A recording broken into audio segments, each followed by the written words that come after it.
Fala galerinha, beleza? Professor Beraldo aí na área para mais uma daquelas, supimpa aulinha de biologia.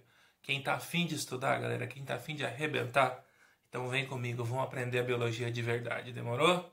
Bora pra aula, galera.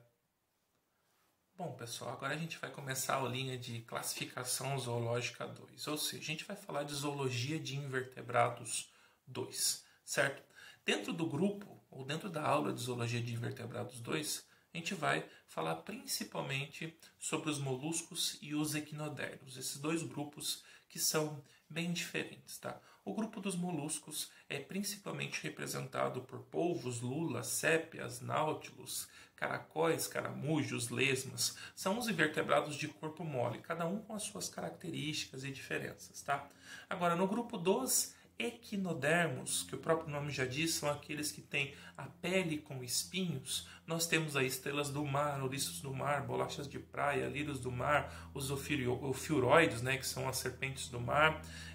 Esses indivíduos, eles também têm as suas características principalmente relacionadas com diferenças anatômicas, estruturais, diferenças fisiológicas, como processos reprodutivos, as suas capacidades de sobrevivência nos diferentes ambientes, tá? Mas para entender isso mesmo a fundo, conseguir compreender cada um dos grupos e as suas particularidades, é melhor a gente ir para a tela. Eu vou mostrar algumas imagens para vocês e eu quero que vocês me acompanhem aqui na tela para entender tudo isso que eu pretendo explicar para vocês, pessoal. Então bora comigo, vamos lá.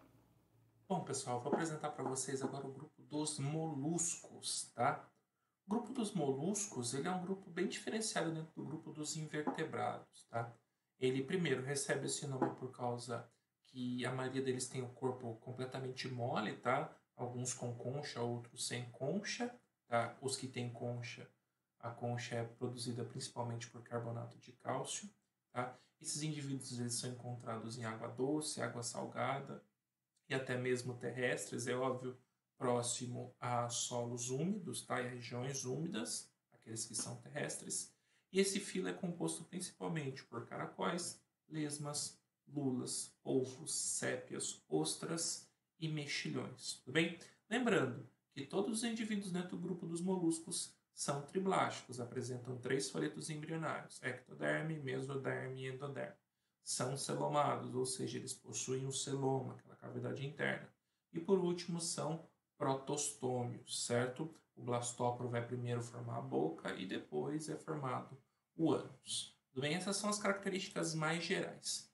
Mais especificamente para o grupo dos moluscos. Primeiro, divisão do corpo em região cefálica, que seria a cabeça, um pé muscular, que é o conjunto de músculos que movimenta o seu pé, massa visceral, que é o que preenche o corpo, e manto ou palho, que é aquilo que vai produzir a concha, no caso dos moluscos com concha.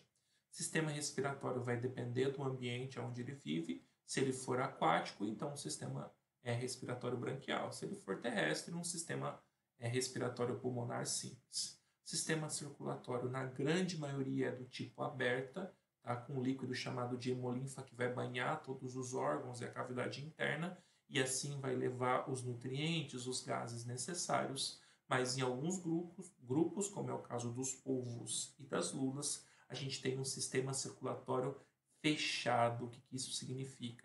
Tem um conjunto de vasos que vai carregar um líquido do sistema circulatório e esse líquido vai ser responsável por carregar gases e nutrientes, tudo bem?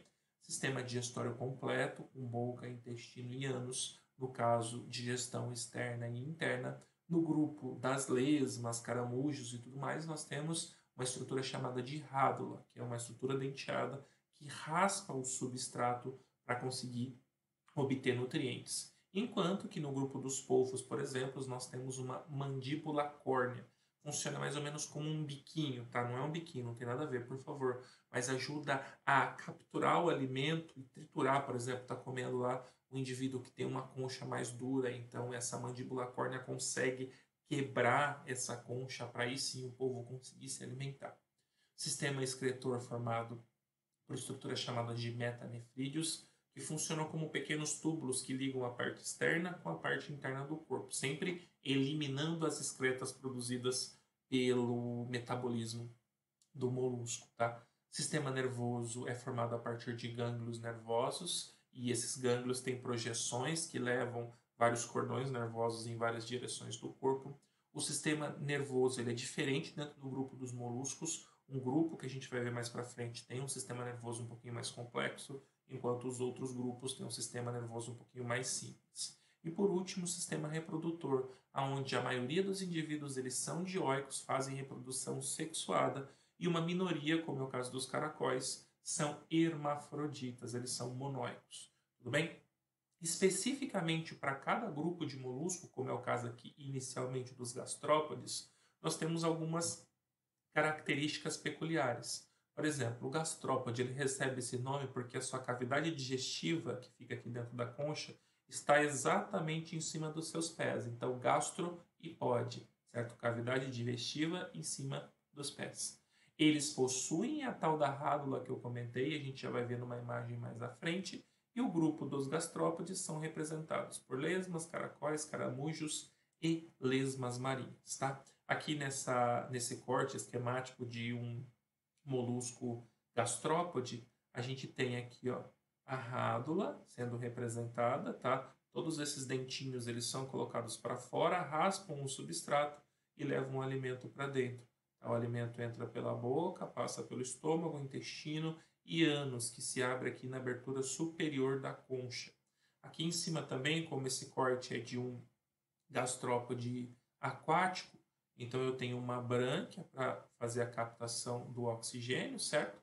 Essa captação do oxigênio cai no líquido que faz o transporte de gases, vai para o coração e depois banha todo o corpo. Tá? Aqui em verde representado nós temos o manto, a estrutura que forma a concha.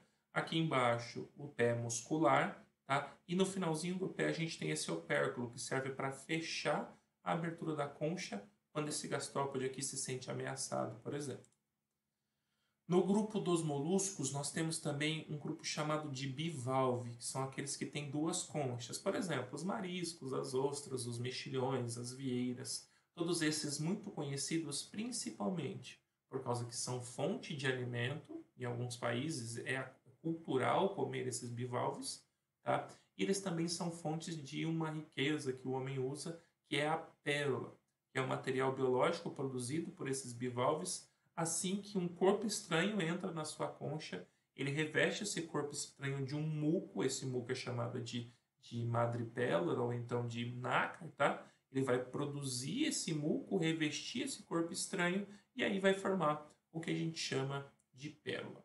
Todos os bivalves eles são filtradores, tá? Eles vivem fixos em algum substrato, ali pegando a água do oceano, filtrando para retirar os seus nutrientes. Mas durante a sua reprodução, que é sexuada, certo? E tem fecundação externa, você tem um estágio larval de desenvolvimento que é chamado de larva Veliger, que é essa mostrada nessa imagenzinha aqui do canto, certo? Aqui você dá para perceber que nós temos cílios, então essa larva ela é ciliada, ela é livre e natante, chega no ambiente propício para o seu desenvolvimento, ela se fixa e vira aí o nosso bivalve com as suas duas conchinhas. O último grupo dos moluscos é o grupo dos cefalópodes, tá? Lembrando, cefalo vem de cabeça e pode quer dizer de pé. É só a gente lembrar a forma lá de um polvo, tá? Então ele tem aquele cabeção gigante e depois os seus tentáculos embaixo. Por isso, cefalópode, tá? Dentro do grupo dos moluscos, os cefalópodes eles são considerados o grupo mais evoluído. Por que é chamado de grupo mais evoluído? Porque eu tenho um sistema circulatório fechado, como a gente viu anteriormente, e a gente tem um sistema nervoso mais complexo, que inclusive no grupo dos polvos pode conferir aprendizado. Tem vários vídeos aí na internet de polvos, realizando algumas atividades em específico. Então isso é possível no grupo dos cefalópodes. Quem representa o cefalópode? Polvo, lula, sépia e náutilo. Polvos têm ausência total de conchas, lulas e sépias, conchas vestigiais. E náutilos, aí sim é o único cefalópode que ainda possui concha.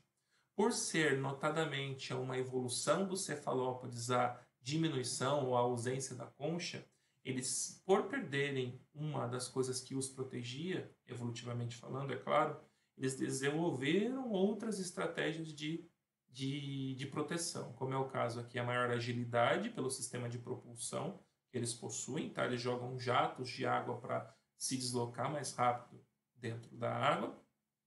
Eles têm cromatóforos, né? Não todos, alguns têm cromatóforos, que são células especiais para ajudar na camuflagem, ele muda de cor e se camufla. Presença de bolsa de tinta para poder deixar a água mais turva e impedir que o seu predador o encontre.